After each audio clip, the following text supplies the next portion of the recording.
Sur ce roman-là, comment j'ai travaillé? Déjà, j'ai beaucoup travaillé. J'ai travaillé... c'est assez compliqué à expliquer parce qu'à la base, j'avais plusieurs idées différentes qui se sont révélées stériles chacune de son côté, mais un peu plus fructueuses, mélangées. Enfin, mélanger n'est pas le mot. Je me suis rendu compte qu'il y avait des passerelles entre des idées que j'avais eues, que j'avais écrites. En fait, j'ai écrit plusieurs textes qui n'avaient aucun lien à la base entre eux et dont je me suis rendu compte qu'ils tournaient autour de la même idée et autour du même... Alors, c'était pas le même univers à la base, mais c'est devenu le même.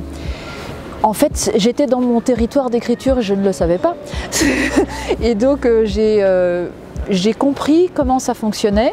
Et à ce moment-là, j'ai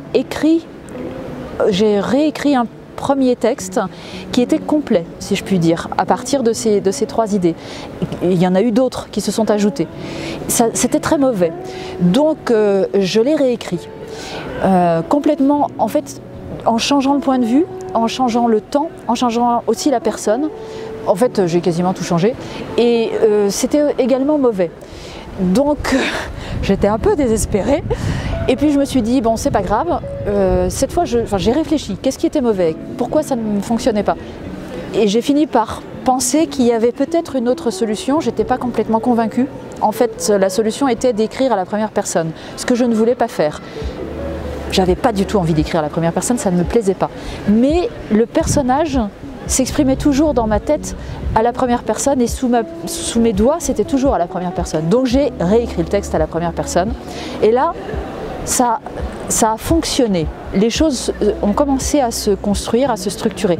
Et à ce moment-là, j'ai commencé à réécrire vraiment chaque partie, à reprendre chaque chapitre. Au départ, les chapitres étaient différents, à tout restructurer. Donc c'était, même si, j'ai commencé par faire des plans, et après j'ai complètement explosé les plans, et j'ai refait de nouveaux plans. Et voilà, à la fin on arrive à ça. 3 ans à peu près, mais en réalité l'idée, le travail que je viens d'écrire a pris à peu près 3 ans, mais les idées sont plus anciennes. Ce sont des idées qui me traversent depuis longtemps et que je n'avais pas réussi à concrétiser, tout simplement. C'était dans ma tête. C'était aussi dans des textes que j'ai déjà écrits. J'écris plein de choses, j'écris plein de bouts de choses dont je ne fais rien, mais j'en ai besoin pour mettre mes idées au clair. J'écris des trucs. Et c'était dans ces trucs. Voilà. Est-ce que vous avez... Oui. Oui, alors oui, parce que là j'ai juste parlé de la manière dont ça s'était passé. L'univers narratif, en fait, je l'ai construit très vite. Parce que je ne peux pas écrire sans savoir où ça se passe. Donc pour le construire, je ne l'ai pas inventé en tant que tel, j'ai récupéré des tas d'éléments qui existent. C'est-à-dire que la station spatiale, elle existe, c'est pas exactement l'ISS, mais c'est fortement inspiré de l'ISS et aussi de stations chinoises. Disons que je me suis plongée dans les projets de la NASA, oui les projets aussi, pas seulement ce qui existe, mais aussi les projets, en particulier le projet Artemis, mais beaucoup d'autres. J'ai lu beaucoup de choses, je me suis renseignée auprès de personnes qui s'y connaissent, parce que moi je ne m'y connais pas, juste de loin. Donc j'ai lu, j'ai écouté, j'ai regardé, j'ai fait des visites virtuelles de lieux pour me rendre compte. J'ai aussi fait des petites expériences physique chez moi pour me rendre compte de l'effet que ça pouvait produire. Également aussi j'ai fait des choses sous l'eau parce que bon c'est différent évidemment, hein, mais pour bien sentir, enfin pas bien sentir, mais essayer de me faire une idée personnelle et physique des mouvements, de la réalité en fait. de ce que ça peut produire quand on fait certains gestes. C'est-à-dire que, bien évidemment, je sais nager, mais je n'ai jamais pensé à faire certains gestes dans l'eau, parce que quand on nage, on nage précisément. On n'est pas en train d'essayer de planter une cuillère dans quelque chose ou d'attraper un objet en suspension pour visser le radiateur ou je ne sais quoi. Donc j'ai essayé de faire des petites expériences aussi pour me rendre compte sur moi-même dans mon corps, parce que c'est une expérience physique, physiologique. Enfin voilà, donc l'univers, je l'ai créé à partir de documentation et puis de petites expérimentations. Alors, en fait, la narratrice, c'est justement celle qui... C'était pas elle l'héroïne au départ, c'était une autre personne. Et en plus, dans l'une des versions initiales, c'était un animal. donc il y a eu une longue évolution et disons que à un moment elle a surgi et là je l'ai vraiment construite. C'est-à-dire que c'est vraiment l'idée de la plot, hein. J'ai vraiment vu le fil sortir et là il a fallu que je reconstruise tout. Donc je l'ai... Un peu comme quand on a une imprimante 3D avec des petites polymères et qui finalement se construisent. Et voilà, donc à la fois son corps, c'est important d'avoir, surtout que c'est un personnage génétiquement modifié, donc il fallait que je comprenne comment était son squelette, enfin, ça paraît bête, hein, mais c'est important d'être dans un corps, on est dans un corps, et surtout dans un corps qui est dans un univers particulier. Donc j'ai construit le corps, j'ai construit l'esprit, le passé, et puis ce qui était assez, ce qui était un petit peu délicat, c'était de manifester une intelligence supérieure. Voilà, donc j'ai trichouillé un peu, mais et puis les relations avec les parents, le fait que, bon, je ne vais pas révéler quoi que ce soit, mais les parents sont particuliers aussi. Je voulais qu'on comprenne qu'elle ne se rende pas compte de certaines choses parce qu'elle n'a pas d'autres points de repère, donc il fallait que ça soit logique, rationnel et cohérent. Donc voilà, j'ai essayé de creuser son histoire et aussi ce côté, cette espèce de... Alors c'est pas de la psychogénéalogie parce que précisément, puisque c'est un personnage génétiquement modifié, c'est différent, mais il y avait ce côté passé qui avait une influence aussi sur le personnage. Donc oui, la construction, elle est à la fois physique et psychologique. Des modèles? Alors, pas vraiment pour l'histoire. Disons que oui, il y a un modèle, mais qui n'est pas pour... Comment dire, ça n'est pas un modèle spatial. Je ne peux pas dire que ce soit un modèle non plus d'intrigue, mais disons que c'est un texte qui m'a beaucoup inspiré. C'est Arracher les bourgeons, tirer sur les enfants de Kenzaburo Oe, qui m'a marqué par à la fois l'écriture, cette espèce de simplicité sèche du verbe, et à la fois par la violence des relations entre les personnages. Bon, c'est dans un contexte qui n'a rien à voir et effectivement on peut se dire qu'il n'y a aucun lien entre les deux. Je pense peut-être qu'il n'y a que moi qui puisse le percevoir, mais disons qu'il y a eu un déclic à la fois sur le thème, le traitement et les relations entre les personnages, même si elles sont complètement différentes, qu'il n'y a pas de héros de la même manière, la fin n'a rien à voir. Enfin, on n'est pas du tout dans le même contexte, hein. Arracher les bourgeons, tirer sur les enfants, c'est des orphelins enfin des orphelins, ils sont justement pas vraiment orphelins, mais après la guerre, après la deuxième guerre, le Japon ne sait pas quoi faire d'un certain nombre de ces jeunes et les met dans une espèce de camp. Et sauf que comme il y a, le village dans lequel se trouve le camp doit être évacué parce qu'il y a une maladie, mais on laisse les enfants livrés à eux-mêmes et il se passe des choses. C'est pas non plus comme dans Sa Majesté des Mouches, qui ne m'a pas paradoxalement inspiré, alors que je connais le texte et que je l'apprécie énormément, mais c'était pas du tout dans cette perspective-là. Mais ce texte de Kenzaburo Oe m'a fait réfléchir et m'a donné des orientations de réflexion pour m'aider à travailler mon texte. Alors, en fait, la fin, c'était... Bon, J'ai utilisé alors je ne veux pas déflorer grand chose bien sûr, mais j'ai utilisé la métaphore du cône de Minkowski parce que justement dans ce texte, j'ai essayé de m'attacher à la perturbation des sensations de l'espace et du temps. Le temps, je pense qu'on le voit à peu près avec l'utilisation des modes qui est perturbante, j'espère, mais pas trop. Ça ne doit pas perturber la lecture, mais ça doit juste perturber en arrière-plan. Et l'espace aussi, bien sûr, qui est complètement à la fois renfermé et à la fois infini. La triple fin, c'est aussi pour manifester l'absence totale d'appréhension de la temporalité.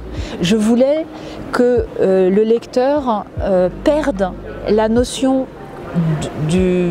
sa notion du temps et qu'il rentre dans une notion qui n'était pas la notion classique, une notion à la fois donc on replie le temps, on replie l'espace et où le temps devient une matière en soi. Qu'est-ce que le temps? Je n'ai pas la réponse, je ne m'y risquerai pas. Mais donc cette triple fin, elle est à la fois pour montrer ce qu'on veut qu'il advienne, ce qu'on espère, ce qu'on fait et ce qui arrive. Donc on est à la fois dans son esprit, à la fois dans le réel et à la fois à l'extérieur. C'était mon objectif de montrer que l'espace et le temps était complètement incommensurable à l'homme. Le monde n'est pas, l'homme n'est pas la mesure du monde du tout. C'est tout l'inverse. Et l'univers n'en sait rien. Pour paraphraser Pascal. Ah oui, énormément. En fait, c'est pratiquement, oui, j'ai réécrit et j'ai déréécrit. C'est-à-dire que à un moment, j'ai eu une idée. Je me suis dit, ouais, c'est génial. Allez hop, je change.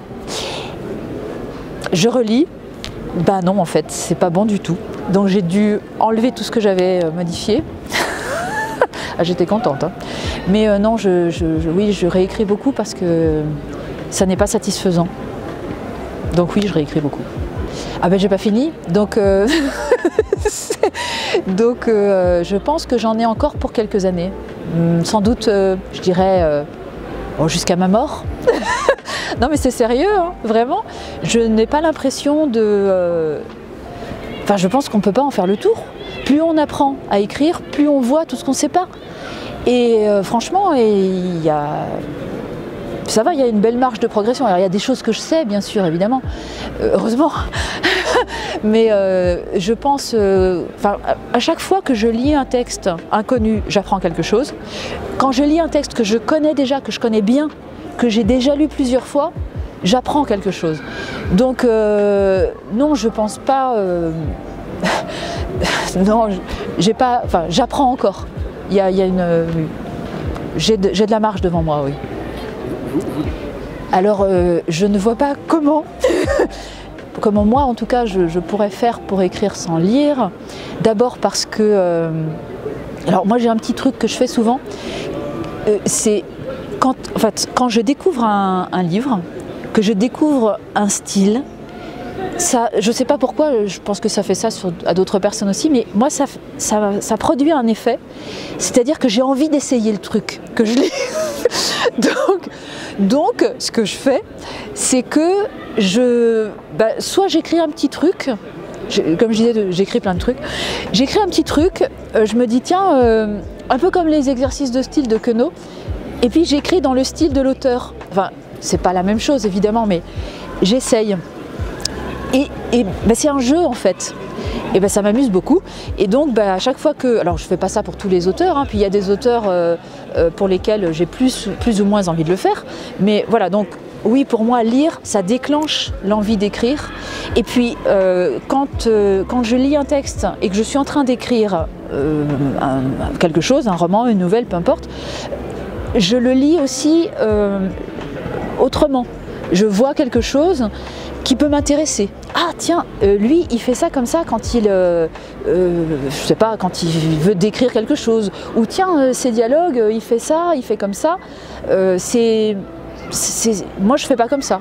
Qu'est-ce que ça donne? Donc oui, lire, et puis lire aussi, d'abord parce que moi j'adore lire. Je lis depuis que je suis toute petite et j'ai jamais arrêté. J'ai eu des périodes de lecture très denses où je lisais vraiment, j'avais la pile de bouquins empruntés à la bibliothèque, j'étais dans mon lit et je lisais.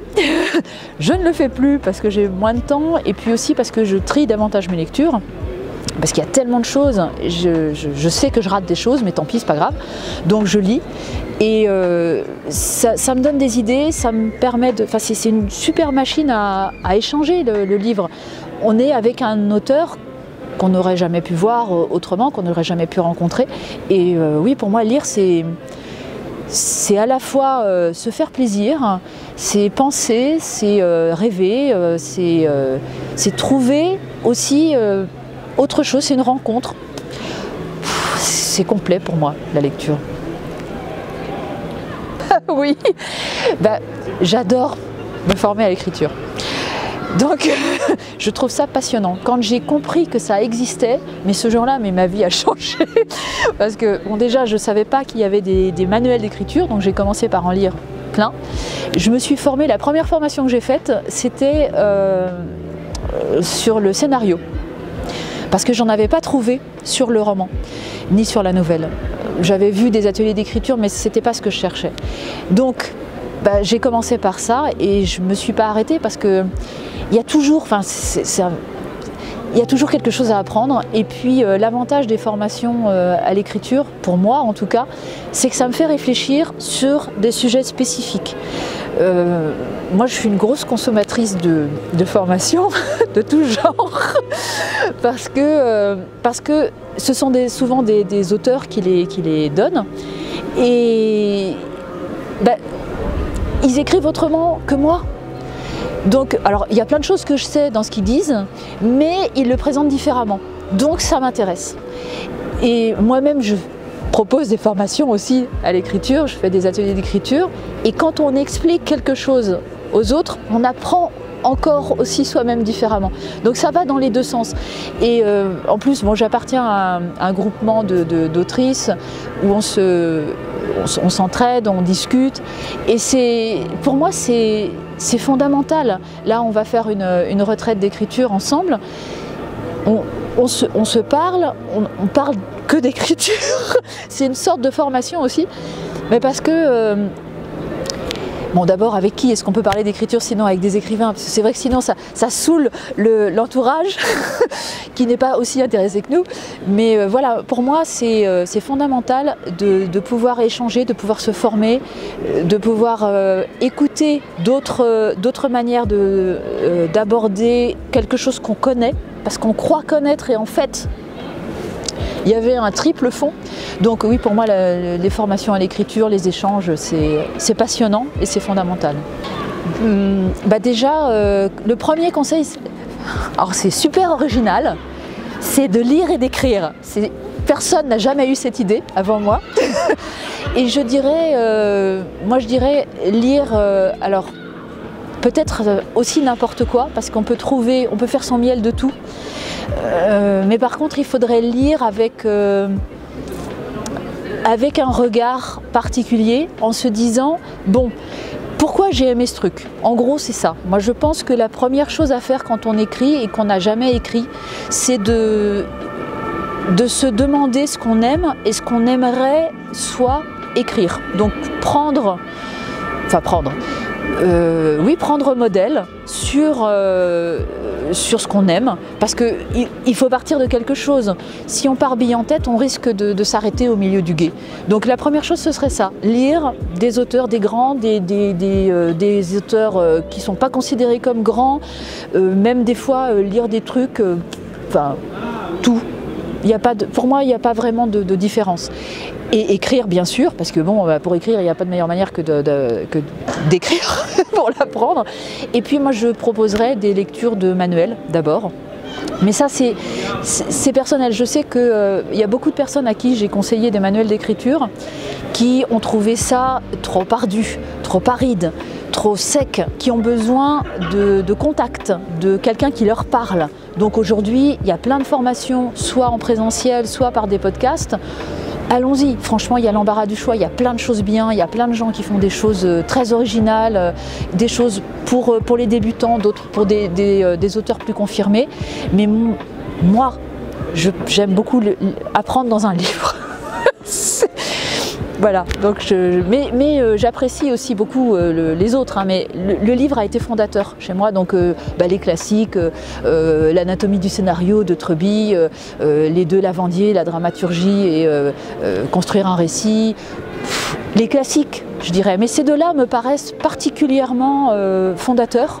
Moi, ils m'ont été extrêmement utiles, c'est ceux qu'on m'a conseillé dans la formation de scénario que j'avais suivie au début, et je ne l'ai vraiment pas regretté. Alors j'en ai lu d'autres depuis, Save the Cat, les bouquins de McKee, enfin tous ceux qu'on trouve.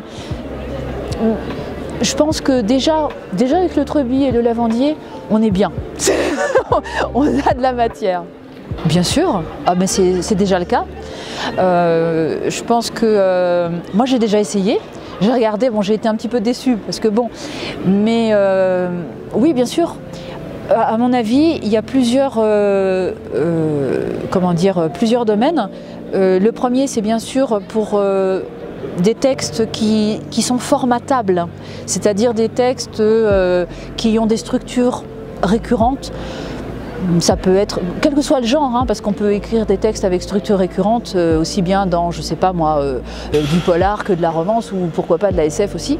Donc là, je pense qu'il y aura vraiment une rapidité d'exécution avec peut-être une évolution du travail de certains auteurs qui ne sera peut-être plus l'écriture, mais la réécriture.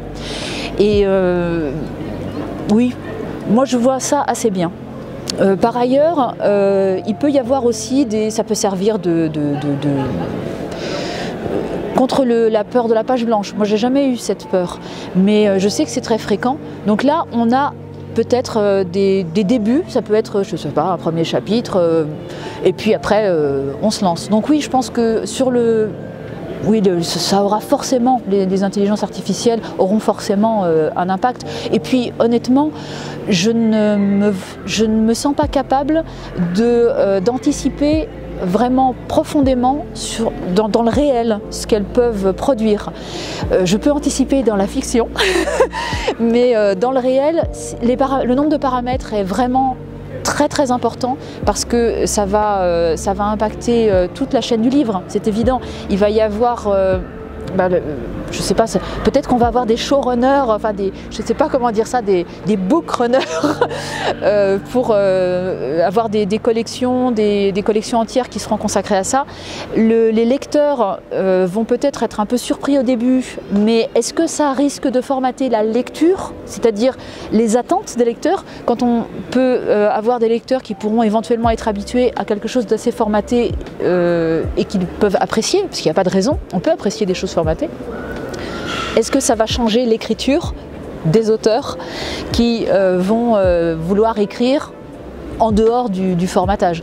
Et il me semble qu'il y aura sans doute, mais bon là vraiment je m'aventure dans un domaine qui m'est quand même relativement, qui est trop flou, donc j'ai du mal à avoir une idée précise, mais peut-être qu'il va y avoir les auteurs qui vont travailler avec l'intelligence artificielle de cette manière-là et d'autres qui vont jouer avec l'intelligence artificielle, parce que c'est aussi un jeu, ça se détourne, ça se contourne, ça se pervertit aussi. Et puis je pense que oui, il y aura aussi ceux qui n'auront pas envie de travailler avec l'intelligence artificielle. J'avoue que moi, je trouve ça plutôt ludique pour l'instant, mais il me semble que ça peut être aussi catastrophique. Voilà.